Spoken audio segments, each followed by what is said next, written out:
We are, let me look at the formal title. We are workshopping on Maximizing opportunities for faculty.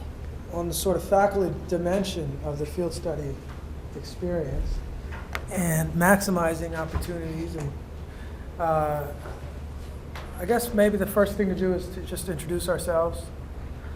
Why don't we start with you, Roxy, and just kind of go around. Roxy Silver, Psychology and Social Behavior. Jeong Kim from Planning, Policy and Design. Jeff Ward, Criminology, Law and Society. I'm Deanna Cook. I'm gonna give a little bit more because I'm probably most new to everyone, but I currently work as Director of Engaged Learning at Loyola Marymount University's Bellarmine College of Liberal Arts, and have been doing community-based research and community-based learning for a number of years, and was asked to come and sort of talk about that as part of our dialogue today. Wendy Goldberg, CLS. Cheryl Maxson, CLS. Wendy Goldberg, Social Behavior. Linda Lee, Psychology and Social Behavior. Val Jones, Criminology Law and Society. Jeanette Nice, Criminology Law and Society. Well, now why don't you move in? Jeff likes us close. I'm just thinking you still sit by Jim.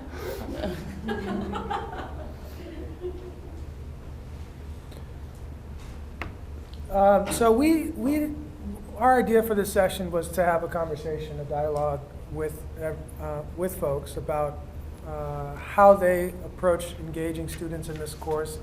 Questions people might have, questions about the course generally, questions about or conversations about experiential learning, civic engagement, and so forth. So rather than sort of stand up and give presentations on this, we thought that would be more constructive use of people's time. Does anyone want to start off with a question, a comment, share something about their experience teaching field study? Everyone's taught field study before? Have you taught field study before? Everyone's taught? This is my first time in this course. You're teaching it now for the first time? How's it been? Well, I wish we had chatted before I began the quarter. I asked a handful of people what they did, and then I just grabbed the one that seemed like it would work the best. I had 30 students registered. I ended up with 29. Wow. It's a big group. Yeah, that's unusually big. Yeah, that's too many. Oh, okay. After this quarter, I think that they asked us to go to 28. Yeah, So I don't, I'm at 26, I think. I think I have 27. Why not? So one of the lessons you learn is to schedule at 8 o'clock in the morning. Yeah. So what's been, oh, sorry, go ahead. I was just going to ask, what does field study look like for you as you started it? I met all the students, and what we're doing is they're writing papers, nothing as profound as what you're having your students do, Jeff. Great idea, by the way. I really wish I'd spoken with you. It's not too late. It This will come back. It is. They've already started theirs. They write their papers and they choose whether they want to do a service learning option or something academic or something career, and then they research that and they write it in thirds, and they send the first third off to someone in their group. I put them in groups of 4. So they're critiquing each other's papers, and they also send me the papers, so I read all of them. And if they're really bad, then I get back to them and I say, you need to do X, Y, and Z because this paper is just not acceptable the way it is. And if they haven't heard back from me, then they get their critique from their group members, a group member. And then they come and meet with me, and we talk about whatever changes the group members suggested, and did they incorporate them, and how is the placement going, and do you have any concerns, and then off to the next round. So we'll do that 3 times. Mm. And then the last time, they're going to bring in an artifact from where they work and talk about what it meant for them and their experiences. Jeff, can I add something? This is really important when Terry says she just asked around and got other people's syllabi and compiled it, because we have atypically large incoming cohort. faculty next year.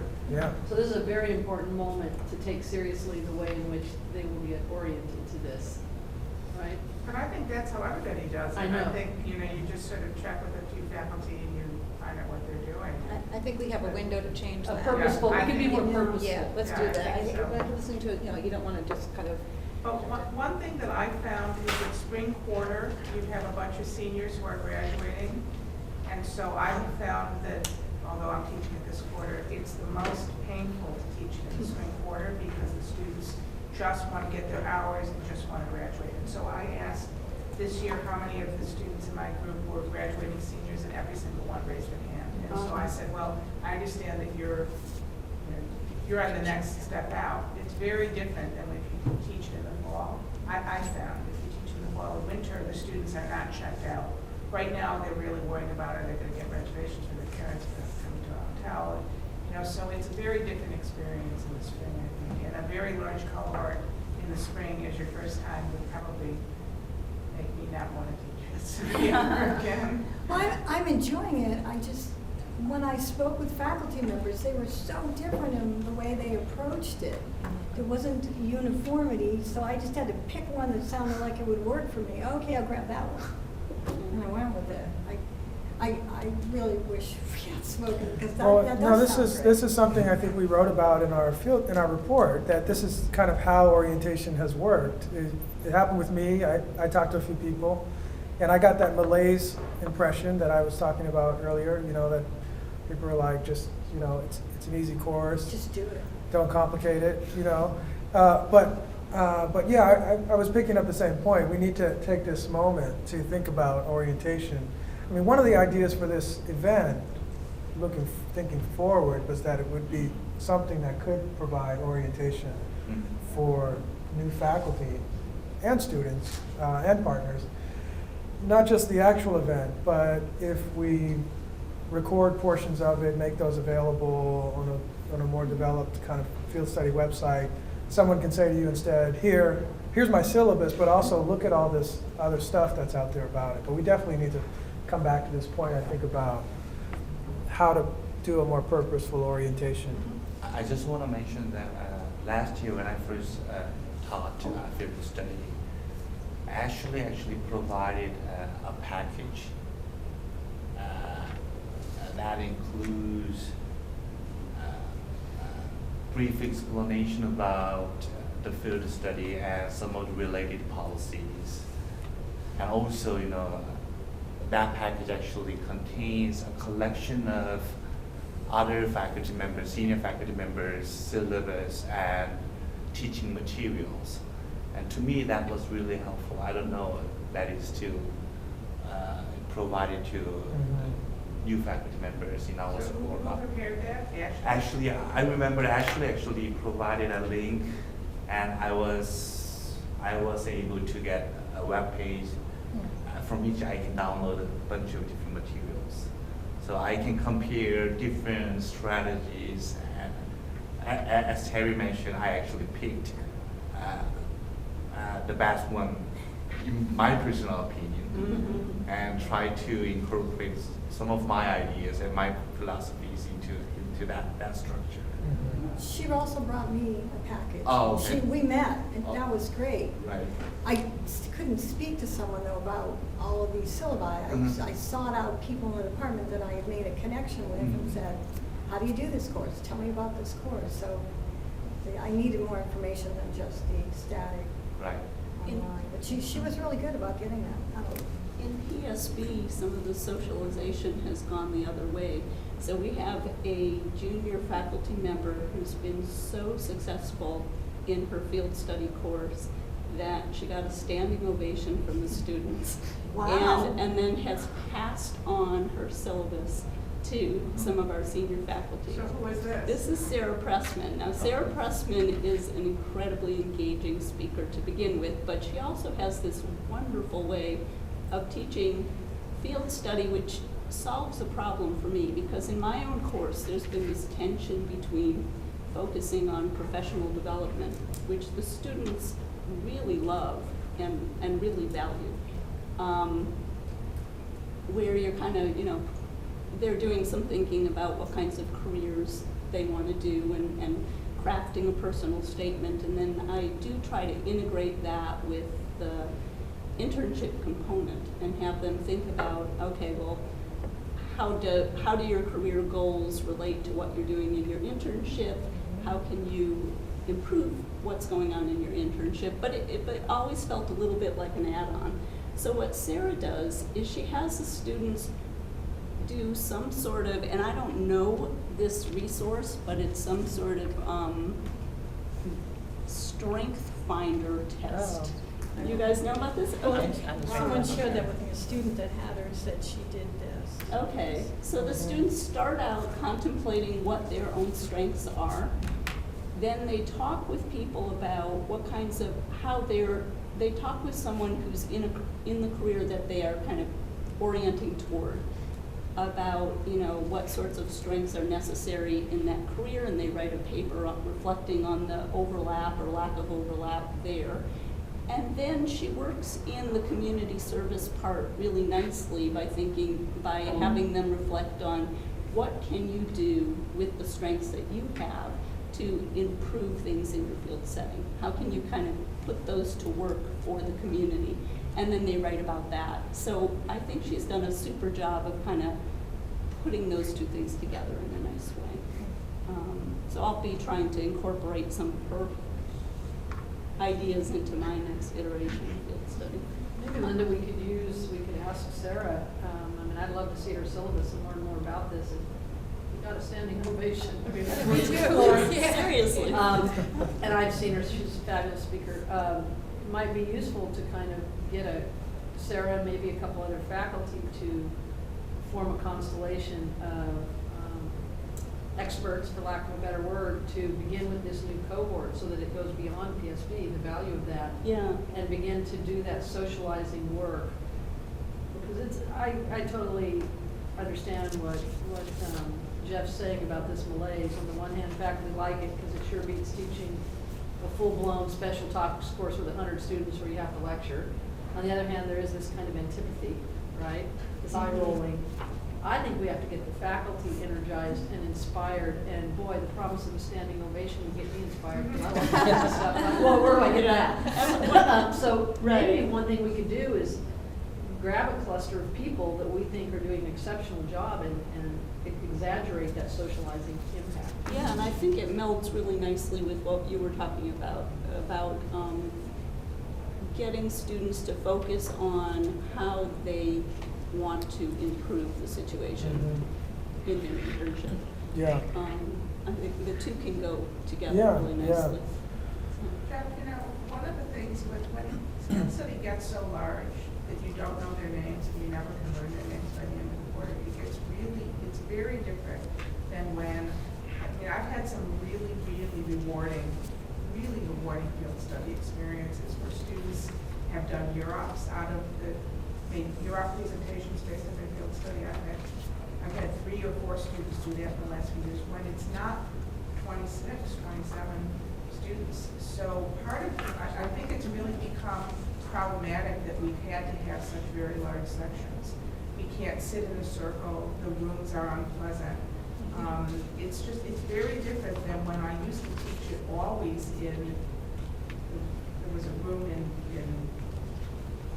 SE1 where we used to be the field study room, and you could sit in a circle and people to talk, and it fit 20, and it's maybe you'd have 18, 19 students, but this very large cohort is really very different. The tone is very different. I had a student texting the other day, and I said, excuse me, but can you put away your phone? I mean, if you're sitting in a circle, people don't do that. But when they're sitting in a room where they're in chairs and they feel anonymous, and so it's very different, just having gotten so large. So anything that we can do, I think, as a school to make it a more personal experience is really important. I also used to hate field study because I didn't have a clue what I was doing. I read a bunch of syllabi, and I found it really, really immersive. I met every week because I just felt like I needed to do more. And some years ago, 4 or 5 years ago, I actually switched to something that I do best, which is designing research projects. And I work with all of the students to do individual research projects. And I have, on the weeks that I don't have class, I insist that they meet with me a couple of times during the quarter. It's very time intensive, but it's so much more rewarding experiences for me and the students. So, you know, you take it like, okay, well, I'm not going to spend too much time on this. It becomes aversive because you're not engaged, the students are engaged. So I think that faculty need to understand that to make this a rewarding experience for yourself and other, you have to spend the time. Clearly, Sarah spends the time as well. If you do it that way, then it's much more fun. I actually really like field study, but not when there's 27 students. Because it's not possible. I mean, I'm meeting this week with most of the students. You know, every day this week in half-hour blocks, I'm meeting with students, and it's, you know, when you've got an extra 11 or 12, it's really an experience. One of the things that I've done, because my background is in community-based research, and I'm sort of piggybacking off of yours, is had students work with organizations with which I have relationships, and I don't know how that would work with field studies, particularly with such large groups, unless people are doing large group projects. But that's sort of what keeps me engaged. So the course that we don't have a field studies, we have engaged learning at Loyola Marymount, and we have, my course is Los Angeles Communities and Social Change. So my students are working with community organizing groups in Los Angeles, but they're projects that I set up. And I know Jeff and I talked a little bit about whether that would work as a part of a field studies program, but they're things that I'm more familiar with, so I have a group of students.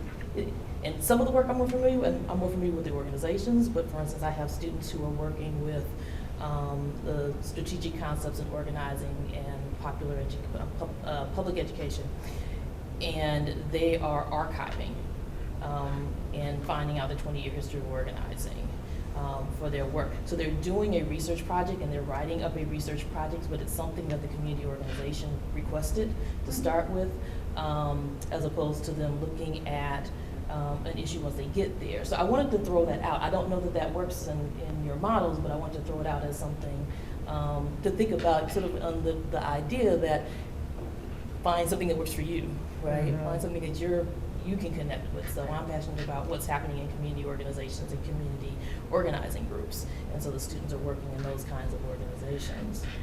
I think one of the things we struggle with kind of bureaucratically, organizationally is the number of students we have to process, and the number of field sites we manage. And hats off to Ashley, she's a half-time FTE doing all of this.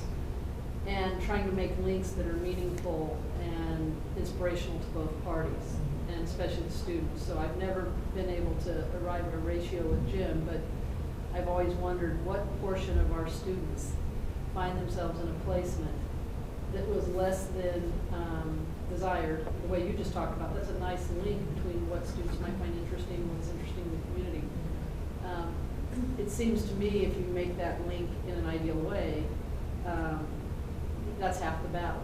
Versus if you're struggling against that link the entire quarter, right? I got a crappy field site. Well, make it interesting. I do a lot of this when I teach. The zoo placement is the one I always tell, where a woman got placed at the zoo and all she did quite literally was pick up poop all day. And we struggled for 3 weeks to find an interesting question about that. We found one. She wrote a great public health, social control, taboo and danger thesis at Berkeley. But it took us a while because all she saw the first 3 weeks was, really, I'm picking up poop at the zoo, that's educational. I'm like, well, let's think about how long poop can sit on the ground and what poop means. And danger and taboo and lines and boundary maintenance in society and public health. We spun it. But that was a hard spin. But she actually wrote a wonderful paper. That to me always feels like a bigger uphill battle because the placement from the get-go was less than ideal. It sounds like what you're saying is you get these ideal placements from the get-go. And yet it still has its own challenge. So they're ideal to me. Like, I love these placements, and for some of the students, they're great. Now you think if they get in a course that says it's about community organizing and they're going to do work in communities, that would sort of fit well. But sometimes the students aren't as interesting. So there's a trade-off, right? So if students are picking their own organizations more so, then they can gravitate towards places that are more of interest to them. If I'm picking their placements, they kind of have to pick it with the class. Right. But it's set up, and we know that it's going to be used because we're setting up projects with communities, organizations who are saying this is what we want to do, and it's an empowerment model, right? So it is also what change is going to happen in community organizations once we do this work, and so I spin it that way too. I'm like, we know that this is going to be utilized because this is what folks are asking for. I do something that's somewhat related to that, and that I have my students to use their internship work or other related interests to really start thinking about making policy change and using the research to support an argument for some kind of change in, small or large, whether it's changing the nature of the services.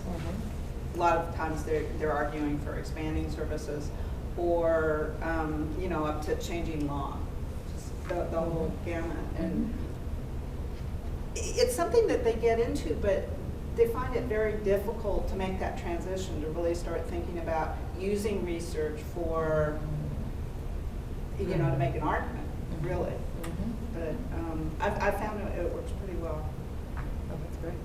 I have a guy in the zoo this time, so. Turns out there's lots of rules and regulations about the place, so you should be on the I ground. would have loved the zoo. I would too. Pretty I cool. was at the Discovery Science Center this weekend with my son, and they have a whole exhibit on the different kinds of poo. Honestly. That I was thinking your students might have actually Yeah. been like an Yeah. expert, like Yeah, you- consultant on that, because in their pictures, it's very elaborate. I think one of the issues that, maybe it's come up before, but we really do need more staff. Ashley does an amazing job, but we need more staff in field study to be able to go out and visit the sites too, to help check them out. I know sometimes one of the things we deal with are placements where the students are being asked to do too much clerical work, or they're not really getting the experience that they thought they were going to get. And I know we really need someone to be able to go out and spot check the placements and make sure that they're not just seeing this as free labor. So I think sometimes there's a mismatch that's not the student's fault, it's just there's not advertising from the part of the agencies. To deal with that, I got the students, I spend the first day telling them that you are not free labor, that you are, this is supposed to be an educational experience. So I have students get a contract between their supervisor and themselves, in which they articulate what their expectations are and what the That's a very good idea. supervisor's expectations are, and they have to bring that signed contract back for their second. And I don't think I came up with this. Somebody else must have had this on their syllabus, and I thought, That's a good I idea. used to do it, but I found, in particular, because of this issue of clerical work, Right. I had somebody at the Discovery Science Center who was asked to vacuum and put. He was a janitor, basically, and he had to crush boxes and. Yeah, that's you not know, okay. And Yeah. vacuum, and I contacted Ashley, who was, I'm really shocked, was she really 50%? Yeah, so two things.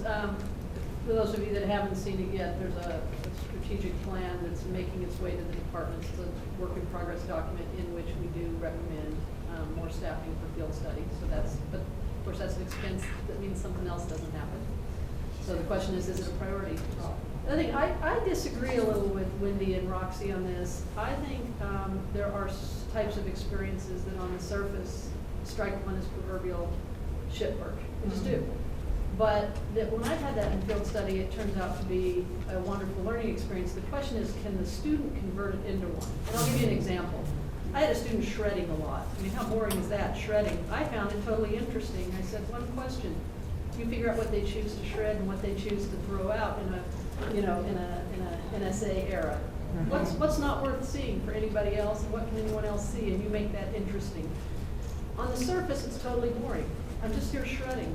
Again, I think what we have to do is put the burden on the student to make something interesting of the experience. I don't know how to do it with vacuuming. That might be beyond my thing. No, or shredding. Or Or shredding. how would you know what is shredding? They're paying, That's she exactly began what I to, said. Wendy, That's what really she got began to me look at too. the documents before she shredded them and did a content analysis. I've got the same thing, that I'm That's coming from the same really place, interesting. Rox, the parent or the student are paying so much money for this course, Yeah. to be spending 100 hours shredding. No, but she began to look at the documents before she shredded them, do a content analysis of what they treated as confidential and secretive. It was a wonderful, You definitely You have to you make made it- lemonades out of that lemon. but I'm saying before we Yeah. discard something as a waste of time, we should ask the student to try to make it an opportunity to ask a meaningful question. Because what the poop and the shredding have in common was that they did become meaningful questions. Now, that was hard, actually. I don't know how vacuuming would be. There's things that are a waste, or just filing, but not if you actually look in the files and learn some things. I tend to agree with Val about this. I mean, I think there's a distinction between inappropriate placements that are exploitative, or where the student is being asked to do things that are sensitive, say in terms of human subjects that are, we had students this quarter who were in some alternative therapy program where they were, I don't know what they were doing exactly, but they were like connecting electrodes to people's bodies and measuring. I don't know what they were doing. It was inappropriate and actually shut it down. And there are some of those, but I tend to agree with Val that these placements that are uninspiring can be really important moments for students, in part because the way the program is set up, the internship itself is not the entire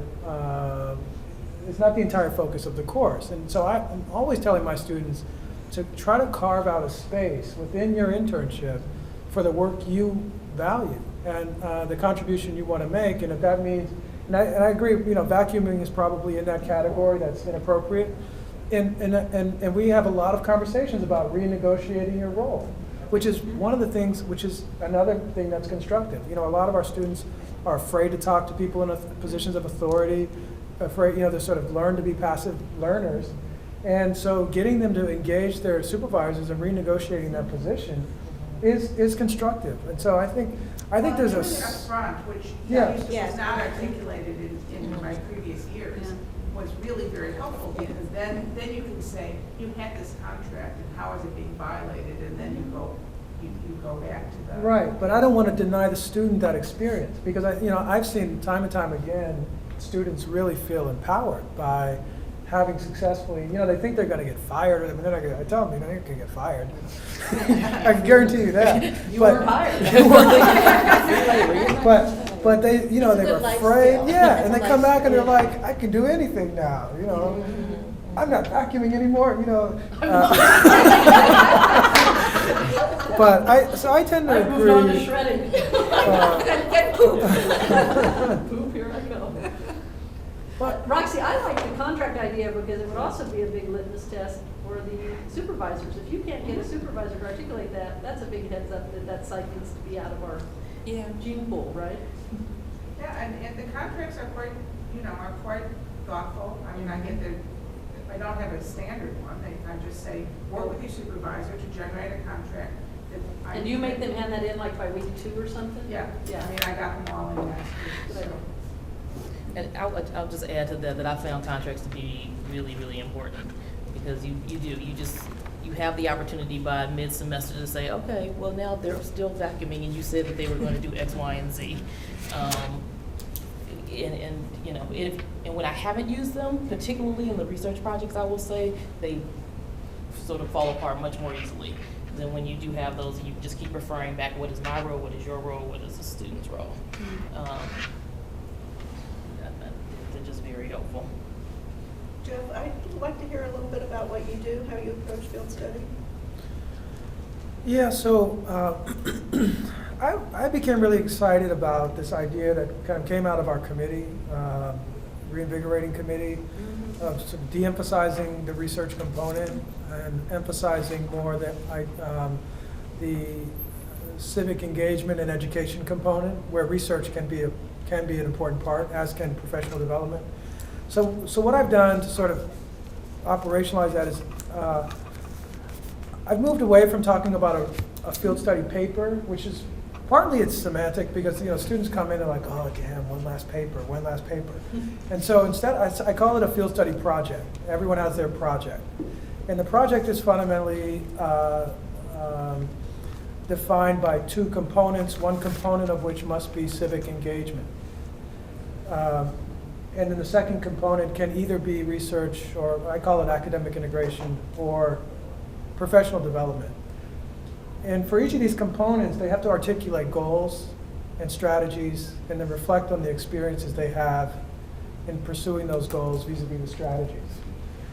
And they write all this up. And so it's much more of a reflective piece where they're sort of, defining some objectives vis-a-vis these components and reflecting on their experiences along the way.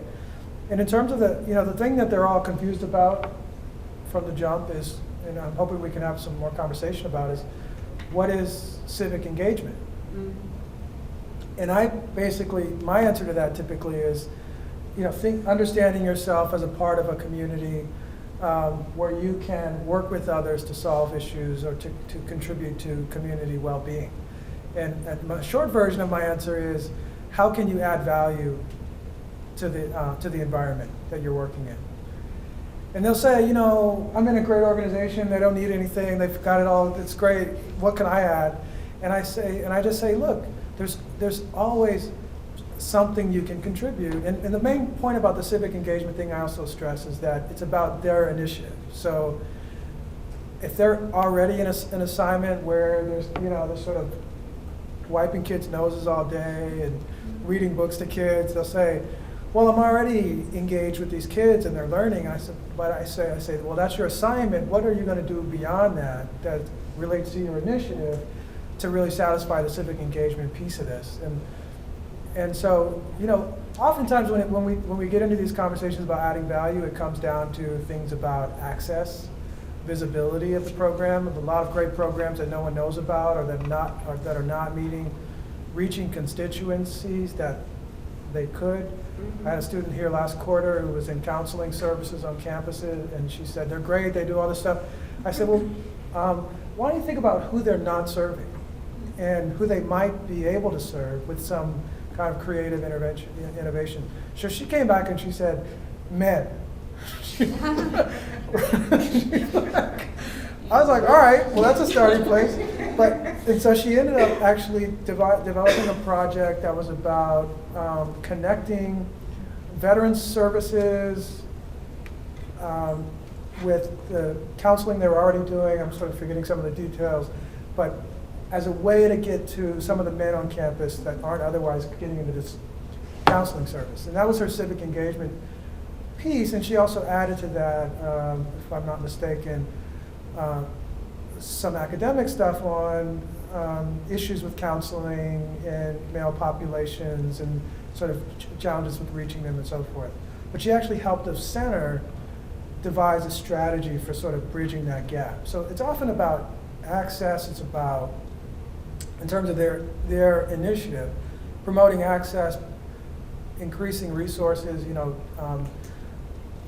collecting materials like donated toys and clothes. And I had a student who just this quarter decided she was going to, that University Hills is an untapped resource for professional clothing that could be donated to. Yeah. So, those kinds of things. And so they write about all this. They say, here's what I set out to accomplish. Here's what I experienced. And just the last point about this, one of the least inspiring placements every time is law firms. Yeah. And, I had a student who was in a law firm who really wanted to study environmental justice. That was kind of what she was interested in. And she's in a law firm filing papers. And we were just talking, because we spent the first few meetings just kind of talking through what people are experiencing and thinking about. And I said, and she's very timid, they want me to file these papers. And I said, well, what about those papers? How much paper is this law firm producing, and what's the environmental impact of the papers? And so we got into this kind of conversation, and she ended up, I mentioned her being timid because one of her professional development objectives was to sort of force herself to engage with other people and speak publicly. And so she ended up doing this project where her civic engagement component was talking with the firm about its environmental impact. I mean, how much paper it's producing, how it's sort of managing that, and setting up meetings with other firms, administrators, to talk about their strategies for minimizing waste and, moving more towards electronic documents where possible. So here you have this undergrad who's like, didn't want to talk to anybody. She's suddenly having these meetings that she has to set up with different firms to talk about this issue of environmental justice that kind of what she was interested in. So that's what I try to do with the course now. But Jeff, how do you do that with each? Do you do that with each of the 26, 27? Yeah, well, I tell them that that's what they all have to do, and in truth, some of them, it's like every group of students you have, there's a distribution, and some of them jump right in, others are sort of, But how do you monitor it? Do you have weekly meetings with them? they have to Individual provide meetings? sketches of their project ideas at intervals, and then I meet with, every meeting begins with, how are your projects coming, who's having a problem with their project, and I sort of have a running sense of who's not doing anything or having problems, and they provide written sort of sketches at the first third, second third interval, and then I meet with them individually as they'd like, but also with people who are not appearing to make progress. And it doesn't work, perfectly. It doesn't work perfectly for all the students. I do make it a requirement that they have to set up at least one meeting with me individually.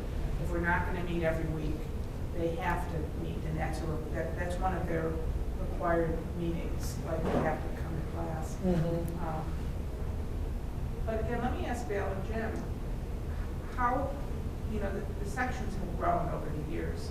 So, and I also know that we're not allowed to do more than one a year. So that was a decision, let's say I wanted to do 2 field studies. Does everybody teach them? I mean, do all faculty teach them? No, that's the problem here. Why not? That's generally, I was on sabbatical this fall, but generally I work with Ashley. We produce a report presented at the DAC in terms of, for each department, what percentage of their faculty are actually scheduled to teach field study that year. And on good years, we get 80%. And on bad years, I've had departments drop as low as 40%. And usually at the DAC, when the chair sees that there's that 40%, it's kind of a collective shaming thing where they generally get better. But we didn't go through our original shaming process. How did that Because fluctuate field so study much? is seen as the deployable negotiating chip. When people want course releases or when they want this or that, I mean, there's a kind of, I call it the exacerbation of negotiation over every piece of service work that keeps the institution running. It's just, nobody comes in and says, I'll do the committee assignment. They say, if you. And so in this negotiation, Well, don't say amplification- nobody as you're looking at Jeff. No. Jeff negotiated, you've negotiated. I didn't No, negotiate but I'm enough, just saying- apparently. Well, I'm just saying, as the There's climate an of the university expectation. changes to negotiation over every piece of service work, I negotiate. I mean, I'm not damning it as much as I'm saying it's a reality. Field study becomes a piece of currency that I think looks different now than it might have 10 years ago. Because the climate has changed where everybody wants to talk about what do I get in exchange. And field study is one of the things we give away. Now, we could begin to rethink that as a school, but that's why you drop low, because I'll say to Jim, what in the world happened there? And then you get a list of why X isn't doing it, why Y isn't, why elemental P isn't, and they're all individually good reasons.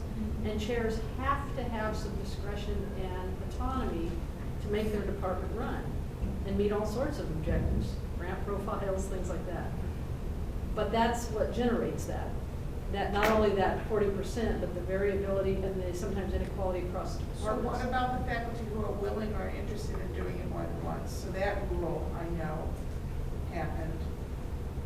I think we're open some to years. anything that would elevate it and make it better. No, because I know one year we were short a field study. There was a call came out, and I said, I'll be happy to do it, and I had already done it in the fall, so I was. Yeah, we told were I was short. eligible.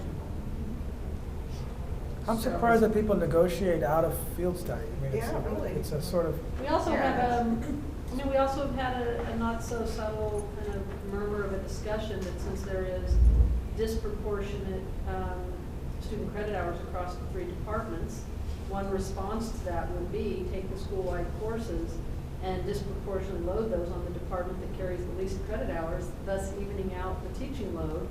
That makes mathematical sense, but it doesn't make substantive sense on the spirit of field study as a school-wide endeavor. So, you know, we've talked about these things where you would redistribute the labor based on who's not already maxed out. The truth is, one department has more capacity than the other two, another department is completely maxed out, and the third somewhere in between. So you could reshuffle all the school-wide courses, but then they become department courses. And at some point you say, is there a school-wide there? So that, I'm just telling you the dialogue as it's happened in the last 4 or 5 years anyway. Do graduate students teach field study at all? No. No, Not we at all. haven't allowed that. Some departments in the past have tried to use teaching associates to teach it, and I haven't approved those. And I will say that Carol's not here today, but given that she'll be stepping in Jim's role in a couple months, she feels very strongly, she would say the best experience she had as a UC Santa Cruz student was in her internship. Most memorable, most long-lasting, best educational experience of her entire life. I mean, you should hear her story. But she thinks we don't deliver on that so well here. At least the ratio of people having that kind of transformative experience. She really wants to focus on the field study as this unique arena where we actually have what approximates, I know it feels big at 26, but not when you're teaching 200, 300, and 400. It feels like the last arena of a small seminar unless you do a freshman seminar. And so Carol, I know, wants to engage the faculty in a discussion about how to treat that as a prized, privileged moment, because mostly we're teaching these large classes. I'm just telling you the preliminary thoughts she's had. Yeah, and we might. And you wouldn't give that to grad students then, if you truly think it's prized and privileged. You wouldn't download it or side salad it to grad students. That would send a message too. Yeah, and I think your point, Roxy, that it does not work in rows is really true. Yeah, And we absolutely. can identify the classrooms where you still can, even with a group of 27, arrange them, I mean, well, like this, I you know. I make them move the chairs. I do that before, too. But, you know, but now Pete's got field study right before me, and he has them in rows, and it's Well, really in some rooms, the disruptive. chairs are cemented into the floor. That's true. But I think we have to go back to camping at 20. We did that for a while, and I mean, getting more faculty to step up to the plate, right? That's why it gets high. Because I think I have the students speak every class, and that's one of the things of getting those, you know, the inhibited students have to speak aloud in every class. They all have to, you know, give an update on their project and what's going But you on. run out of time when You can't, more than 20, you run out of time, so you have to cap it. Jim, I was thinking, you know, I wonder if eliminating the prerequisite has increased the supply of students. Because it probably worked as a bit of, it was a bottleneck. You know, it was, we had, people had to take 194W first. Now they don't. I wonder if we're getting more people enrolling. Would that be a contributor to this increased size of the? No, my bet is that we had fewer sessions in fall and winter. I mean, that's an empirical question, we go back and check that. But in the past, whenever we've had these bumps in enrollments, it's because the number of offerings have declined. Spring is always problematic because people, They save it students till will last. wait till the last Right. possible moment Right. to take required courses that they're not particularly thrilled about. And it always gets us a jam up. I mean, actually, by eliminating that prerequisite 194W, it at least, for the student who wants to get things done early, it gives them the option to do that, which in theory should have taken the incentives or the reasons why spring was always so bad. But I'll check with Ashley, report back to you if it's the issue of number of sessions dropping in fall and But winter. I'm glad we uncoupled 194W. Yeah, I from think it. so. That was a good idea, because it wasn't working as a prereq. Jim, I have a couple of students that have taken it twice, Yeah, you're allowed to take it twice. and, Matter of fact, it used to be required twice Yeah. back in the day. Yeah. well, I think it's a wonderful thing, but that also adds to the overcrowding. Oh. Unless they flunk the first time. Well, yeah, Have but a few of those. No. We have. I mean, that would add to needing more people to teach it. That's true, but generally, we don't, I mean, once we drop that requirement of requiring it twice, it really dropped the demand down. I mean, that's, again, that's another empirical question we can try to check to see if we're getting more and more students who are opting to do it twice. But then, when they used to do it twice, they oftentimes had 2 quarters in the same setting, Right. which was a sort, which was a valuable experience. That worked Yeah, for research, yeah. when they were doing a research project, that worked well, because they could spend 1 quarter collecting Yeah, and data. in places of mediation clinics where they actually get a full quarter of training as being mediated, the second quarter they would actually mediate cases. That was a good placement. Jeff, did your group consider the issue about whether or not these courses should change from required Pascal to grading at all? Did you address that? Because I've always felt that because it's Pascal, the students are really less engaged. They know, they're pretty sure they're not going to fail unless they don't do their hours or turn in something for their requirement. So I've always, I've had students that I really feel terrible that I can't give them an A because they've just done so much. Did you ever consider that as a possible that they could take it for a grade if they wanted to? I don't remember us talking about that at all. I've talked to Ashley about that a few times, but she told me it's Pascal. Yeah. What I do on that, Roxy, is first day of class, announce it's a pleasure to be here. I'm looking forward to getting to know all of you. And it's been my experience that a few of you I'll be writing letters for in the future. Oh, I do that Blah, too. blah, blah, blah, blah. So I'm suddenly saying not all of you, but whichever 2 or 3 of you stand out. And that is so much more motivating than a grade. Okay, I gotta get, if they're focused on the future. If they're not, they're missing the opportunity to have, again, it's kind of Carol's model of, this is your chance with a professor to get to know them. They can write a letter that's meaningful. And I've had many students that I've written to. And that motivates a little. But I'm just saying, when I get a paper, I can think of one student, for example, who, it was so good that I said, you've got to present this at Europe.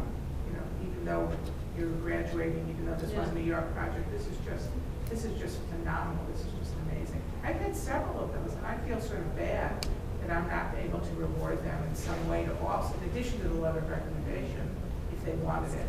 And one girl didn't want it. We could try to imagine a way to create these rewards. One would be to create a website where we post the best papers of that quarter. We do this with the honors, where we post their presentations. We take our best students, the honor students, and we showcase them a bit. And then, I've coached a few of them how to work that into a cover letter. My project was showcase, blah, blah, blah. So I wonder if, I'm open to the letter grade, but there's other ways to inspire them. One is to say, you'll figure out these ways to showcase your work on our webpage at Europe that becomes part of your portfolio when you move on to the next set of tasks in life. But could it be if they wanted to not do Pascal? Well, it's a simple question. We'd have to, Why is it we'd have to prove it as a faculty. 'cause I think a lot of faculty also don't want to do the added work of discernment of grading. Right. Just to be honest, they can move through a stack of papers pretty quickly if they're just saying pass, pass, pass, versus now I have to distinguish between A, B, C, D, F. I'm telling you what I've heard informally is that faculty, in some sense, from a workload point of view, like pass, no pass. And what I've done with students that are in a similar situation like that, if I've been sufficiently impressed by it, I do is offer them an option to do a 199 the next but quarter. see, these are usually graduating seniors. If I teach it in the spring, if they're graduating seniors. Yeah. so- And aren't there some field study awards that Yes. students like Yeah, that maybe? but if you've got a student in the spring quarter, it's Right, hard to then it's hard. anticipate it now. Yeah. So I've nominated many students, if they've taken it in the fall or winter, I see the end product. It's very hard for me to know, because I think the deadline is like next week, and I have no idea when the students this quarter are gonna do a good job. Yeah, the other tricky thing about grading though is that more than half of the work of the course is taking place outside of the classroom. Right, but and they then- send you and the then you're not evaluations. observing it. Hmm? Yeah, You but get the evaluation. but we'd have to treat them all as though they were all as thoughtful, as though they were all very thoughtful. And my biggest hesitation with grading is that I don't want to switch the incentive to grades away from, at least in the way I'm trying to design the course now, which is this kind of idea of civic engagement and as being, valuable in itself. And I think the grading part would be a problem for that. But also, a lot of my students' projects, you know, they fail. I mean, they struggle. They have supervisors that aren't responsive. They, you know, I mean, there's a lot of variation in the experiences. And a lot of times it wouldn't be a problem for grading, but sometimes it might be. I'm not saying to make it required, I'm Yeah. just saying for a student who may want to take it for a grade, could that be an option? Yeah, I mean, it's certainly worth discussing more. Well, the way the Senate regulations are now, the students really can't change their grading options after the second week. So, you know, you're saying you can't judge now who's going to be the best paper Right. 3 weeks into the quarter. How's the student going to know second week into the quarter when they just finished your contract? You know, I want to take this. But if we made it a grade optional, we'd have to run that through the Senate, right? Yeah. And I know there's a little bit of warfare going on in the Senate right now. We have educational policy is really bearing down on the courses offered out of due, which they don't perceive as rigorous enough and demanding enough.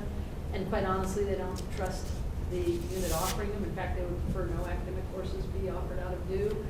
I think it would be an interesting dialogue for us to forward our syllabi and our courses and say, we would like to elevate this to grading level. I mean, just because I'm following this other dialogue where there's no small amount of turf management going on. And we've had that issue too. Ashley wanted to develop an optional course for students to take as a prerequisite for field studies. And it was going to be run primarily by Ashley. And we've tried 3 runs at the Senate to get it approved. And they haven't approved it yet.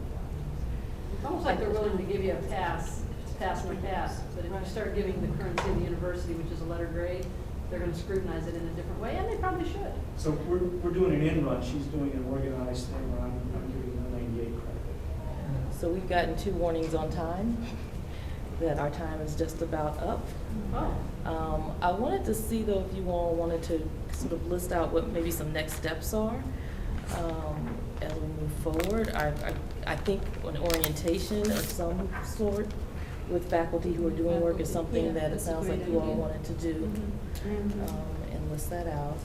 Are there other things that you want to move forward on? I heard additional support, so some more time for Ashley, some more people maybe to support the work, and that sounded like that was already in the works.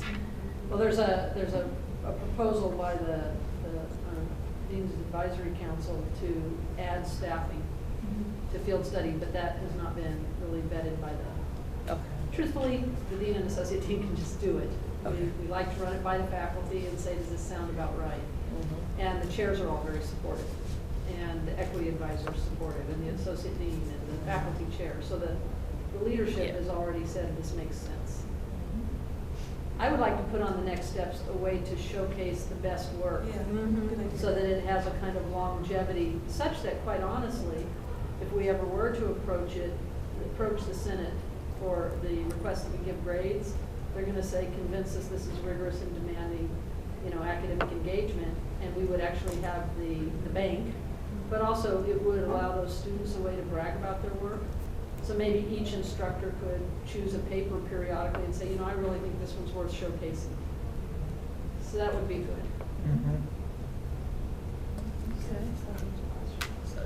We have an evaluation form that we apparently were supposed to fill out, so. Is there anything else that you would share from your experience at Monroe? I've been trying to sort of add it in as we go along in places where I thought it would fit. I mean, I think some of the things that came up around,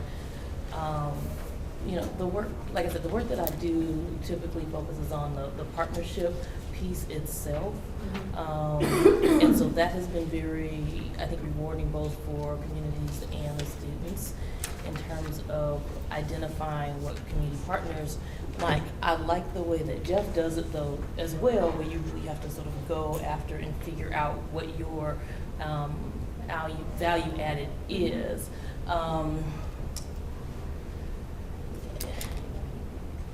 Yeah, I'm trying to think about what might be some additional work, given the kinds of projects that you all are working on. I think looking at just the various options, I think is really important to figure out what are you passionate about, and what approach would keep you engaged, because I think connecting with communities and following students and making sure that their work is on on task, and that they're getting out of this experience, which you want, takes a lot of effort. And so sort of be engaged with them in that process, I think is really important. So those are the kinds of things that I would think about. I actually have probably a bunch of other things to talk about really specifically about community-based research and learning, but I'd be happy probably to talk a little bit more afterwards.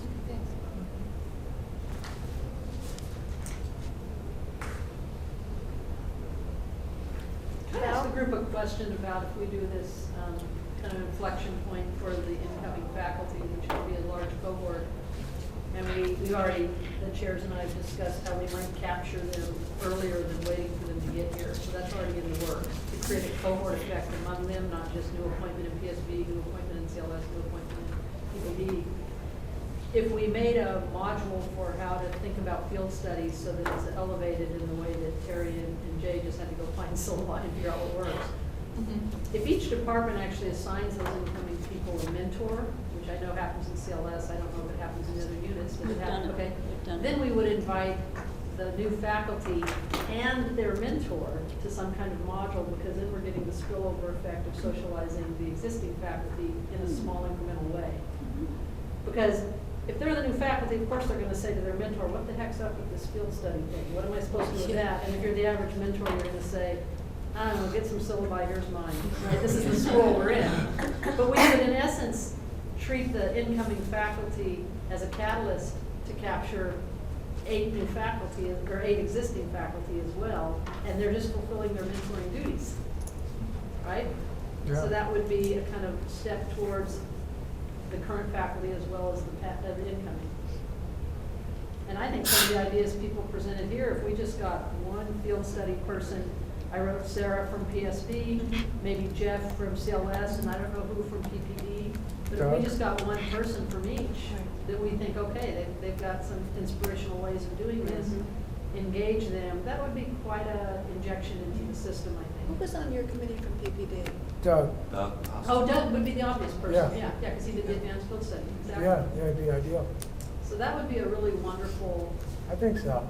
yeah. You know, we emphasize this in our report. I mean, the biggest challenge I think we face is there are the structural issues, that a lot of which have come up, but there's a cultural issue around this course, on the student side as well as the faculty side. So I think this kind of strategy Val's talking about would really expedite the kind of cultural intervention that we envisioned in the. Maybe we could do something in a social ecology faculty meeting? The problem with that is the attendance on those are just, there's no other word for it, pathetic. Yeah. It's not actually a place to capture the faculty, it turns out. I think that this small incremental tag-on is a better way. But Cheryl, I'm willing, but that has to go to Elliot. We don't set the agenda for that, Elliot does. But if you've been to them, you know the turnout hasn't been great. I It's think- changed. I mean, it used to be that everybody always went to school-wide meetings. I mean, you remember, years ago. That was the only faculty meetings we had, were the school-wide ones. I think people are pretty exhausted with all the hiring this year, and I'm exhausted by the lack of content. at the faculty Yeah. meetings, I'm not at your faculty meetings. Are they bad?